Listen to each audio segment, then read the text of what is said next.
Hello and welcome to the channel, it's Iran, and so we're going to talk about the latest news regarding Star Citizen Alpha 3.24, which is still in Evocati. No new patch today, but we have some interesting information about how cargo hauling is going to work with the latest update that's going to come up in Wave 1 soon, or at least that's what the community managers are telling us in this weekend inside Star Citizen. So apparently, it seems that we are going to have a new tab in contracts, which is going to be a hauling tab, which is going to be a little bit different than the delivery tab, but probably working in a similar fashion. So we are going to need, obviously, a ship that's going to be able to carry at least 6 SCU of cargo, and we'll be able to carry up to 10 crates worth of cargo to other locations. So the minimum will be 6, but there may be some missions that may require you to carry a little bit more here. According to the information that surfaced from Evocatis, we'll have to go into our instanced hangar. So that's strange. I was hoping that perhaps we could go from outpost to outpost, but it seems that so far this is not what we are getting. It seems that instead we are going to be getting from landing zone or station to other locations. And the cargo will be available on the cargo elevator screen, which is going to be indicated as being part of a specific contract, even mentioning the name of the contract itself. Well, that's very clear. I like the clarity here. So next we'll have to load up our cargo onto the ship and go to the destination of the mission.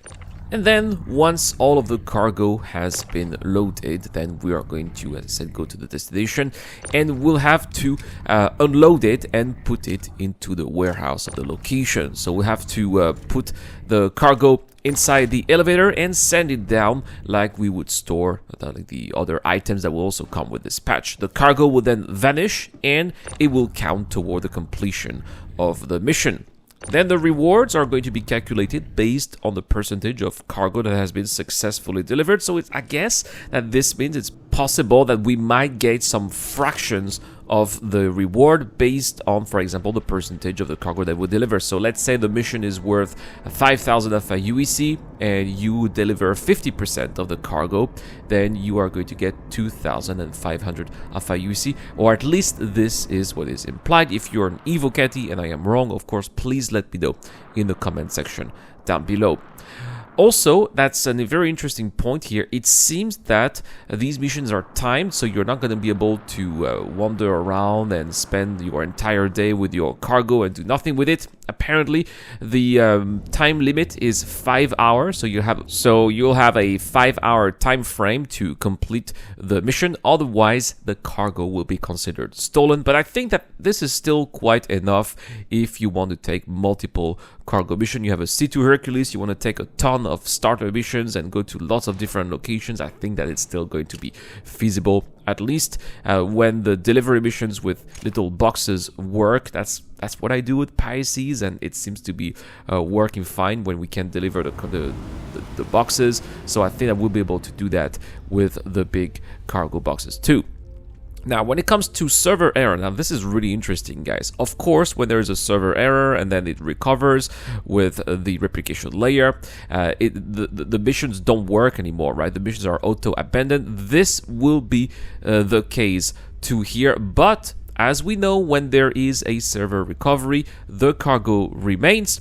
And so that means that the cargo that's inside your ship can still be retrieved from a cargo elevator and will not be marked as stolen. So that's actually a good thing here. That means that it's going to be legal to sell the cargo that you have when you have a crash recovery. So I think that these server errors are finally going to get a little bit exciting here, especially if you're going to be carrying some very valuable commodities like gold, for example, or maybe quantanium, who knows, right? You get a server error, that's going to be the jackpot, and you'll be able to sell everything. I'm looking forward to see how Cloud Imperial Games are going to resolve the error. Are they going to try to limit the server errors, or are they going to nerf that? That remains to be seen.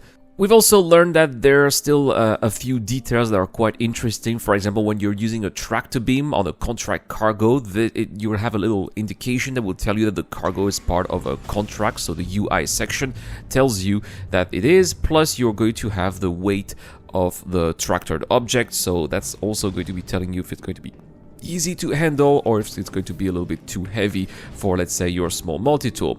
Also, hangars now visibly have 2 layers of door to fly your ship through.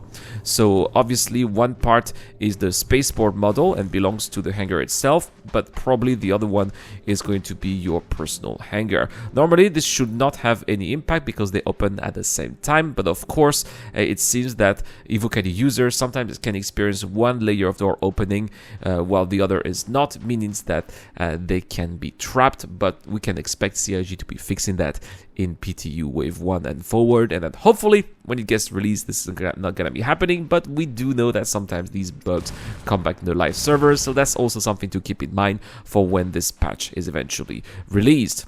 So there we have it, guys. These are the latest details regarding the cargo hauling missions that hopefully we'll be trying very soon in Wave 1 PTU. I cannot wait to be trying this out. And let me know in the comment section down below, guys. Are you an EvoCaddy or have you tried those hauling missions? What's your impression? I would love to read about your experience in the comment section down below.